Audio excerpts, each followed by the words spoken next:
Thanks, Allison. Let's turn our attention to today's business headlines. And for help with that, we're going to welcome in business and markets analyst and Newsmax contributor Seth Denson. Good morning, Seth.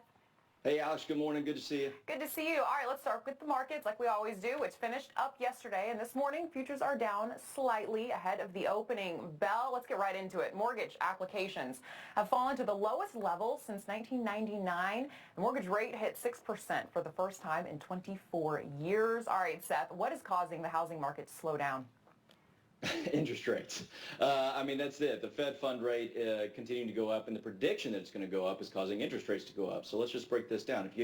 If you're buying a $250,000 house at a 3.5% interest rate versus what you will now have to buy that for at probably a 6.5% interest rate, that's in a year.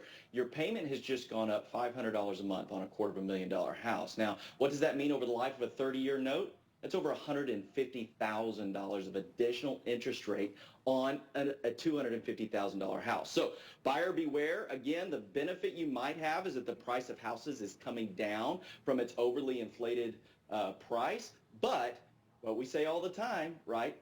Date the rate, marry the house, be ready to refinance as soon as rates come down, but it may be some time before they do. All right. Well, President Biden visiting the Detroit Auto Show to announce a $900 million investment to build electric vehicle chargers across the whole nation.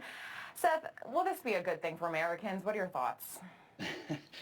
If we're going to expand into electric vehicles, sure, we got to have places to charge them. So we need a big investment in infrastructure to do that. The question that I continue to have is, how are we going to power these electric vehicles? Oh, fossil fuels, you might say. Yes, that's right. We still power these electric charging stations with predominantly fossil fuels. There's some solar out there, but mainly fossil fuels.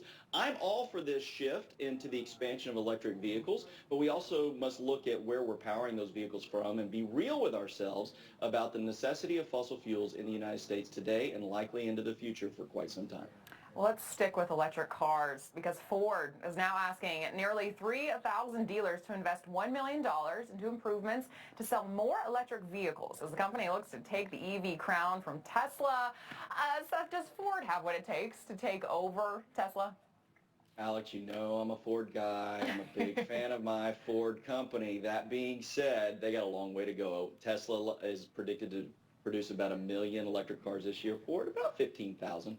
So they've got some ways to go. I know they're making a big push here. That being said, asking Ford dealers, who are typically privately owned entities, and persons to invest $1 million into this after a pandemic where these dealerships really took it on the chin. That's a big ask. So we'll see if they step up and pony up, if I'm going to use a little Mustang analogy there. But nonetheless, I hope Ford does well here, and we'll see what happens. I know you're rooting for Ford. This is a very crazy story. So Patagonia's founder announcing he is just giving away his entire company that's worth $3 billion to fight climate change. Seth, can you explain this story a little further? Yeah, so they're effectively going to take the shares. Patagonia privately held, right? So they're going to take the shares and break it up into two components. The first one being the controlling shares of the voting rights, which is 2% owned by a trust that the company will establish, and then 98% of the non-voting rights shares will go to environmentally friendly associations that support climate change efforts. Now, that being said, the family still will control the business. All dollars go back into the business to run the business, and that'll be managed out of this 2% trust. And then the profits after that will go to these climate change efforts. Now, the key here, though, is that the family can set what the expense ratio of managing these businesses are. So maybe we need America's accountant to explain some tax loopholes that might be available to the family now. But nonetheless, if they're trying to do a good thing with their company, I'm all for it. Good for them.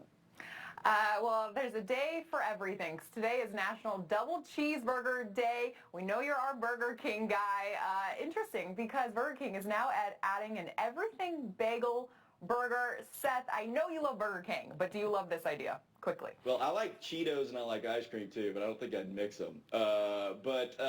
Listen, I'll try it. Why not? I like everything bagels. It's a bread base on a beef with some beef in it. Why not? Let's give it a shot. Who knows, Alex? Let's go grab a burger. All right. Oh, I would love to grab a burger. That sounds fantastic. Seth Denson, thank you so much for coming on this morning. Always a pleasure.